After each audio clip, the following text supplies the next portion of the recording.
Guys आज मैले यस्तो सरप्राइज पाउँछु भनेर सोचेको पनि थिएन है त। आज चाहिँ मेरो पोखराबाट साथीहरू आउनुभएको थियो अनि उनीहरूको प्लान चाहिँ पहिल्यैदेखि थियो कि आउनेको लागि। अनि आज चाहिँ फाइनली मलाई सरप्राइज दिन आइसक्नु भएको छ अनि सरप्राइज दिन सक्सेस पनि हुनुभएको छ। अब हेरौँ उनीहरूलाई चाहिँ चटपट पानीपुरी कस्तो लाग्छ।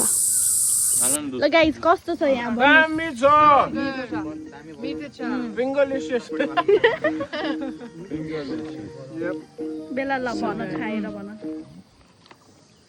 सही नेपाल नेपालमा भन्नुपर्छ है। खासको मिठो छ।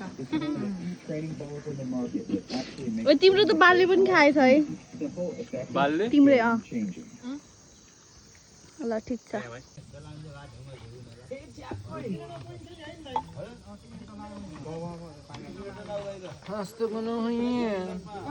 मेरो पसल ओभरटेक भइसकेको छ होइन। यहाँ पानीपुरी गराउँदै हुनुहुन्छ अनि हामी चाहिँ यहाँ गेम खेल्दैछौँ। एडिट गरेर हेर्न कस्तो बनाउँछु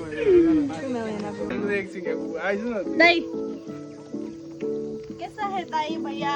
एकदम मिठो छ बहिनी यार, वाह छ वर्थ इट। ल भन्नुस् तपाईले कस्तो छ? एकदमै मिठो छ। मेरो गर्लफ्रेन्डले भन्छ ओइ नहसाउन दोस्त यार तिमी यार। यहाँ रहेछ त अलिअलि यिनीहरूलाई चाहिन्छ के